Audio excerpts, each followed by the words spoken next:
Well, also, during the course of this week was another ugly incident, pretty awful, knowing full well that this came just as we saw another one, a similar one. We're talking about the tanker fire outbreak along the Lagos-Badagry Expressway, which, killed over 10 people, Yeah, we more than 10 understand, lives, and yes. it was pretty awful.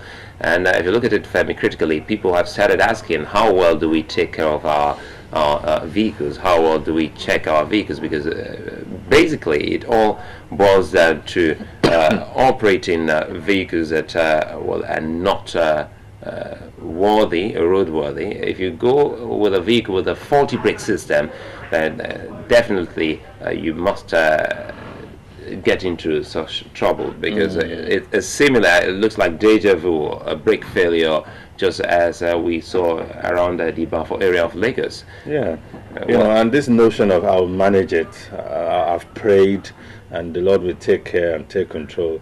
It's something that people need to review. Actually, if your car is not mechanically sound or electronically sound, then you may not need to put it on the road in the first instance. And if you do put it on the road, then you need to be very careful and cautious in the way you drive on the road, because a lot of these things happen because of malfunctioning, of the electronic or mechanical system of the automobile. And also we need to also look at the fact that indiscriminate parking of tankers on the road is also a big problem. Mind you, this is the third incident in less than 2 weeks, actually. I mean, totaling more than 80 lives, have been lost now in 3 incidents. It is really Just within the same vicinity. And if you go to Ibafo right now, if you go to Okere right now, if you go to Apapa right now, I can assure you, because I still pass those routes in the last few days, you will still see tankers parked on the roadside indiscriminately. And if the authorities are not doing something about this, the road safety officials, you will even see some road safety officials nearby doing some other businesses.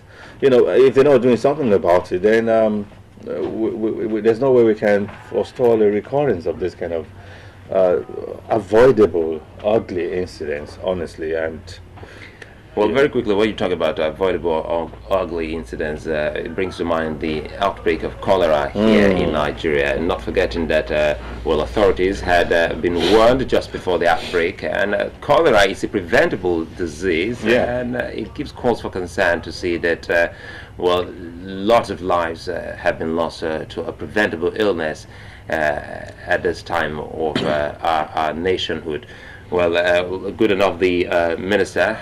Professor Nyubichuchuku has spoken up, and if you look at some dailies, I think they've gone steps further to enlighten people on how to avoid such. But again, in the heat of it all, Femi, excuse me, you would agree with me that state governments actually ignored warnings. Everyone was busy talking about zoning. Everyone was busy talking about some national executive meetings. Some politics. People were talking about the campaign and the likes, and they left the issues. That is pretty awful. Not and in spite of the warning, the cholera outbreak first occurred sometimes in June, and it was just in a part of the state of the country, and in the space of 3-4 months it spread to about 6, 7, 8 states.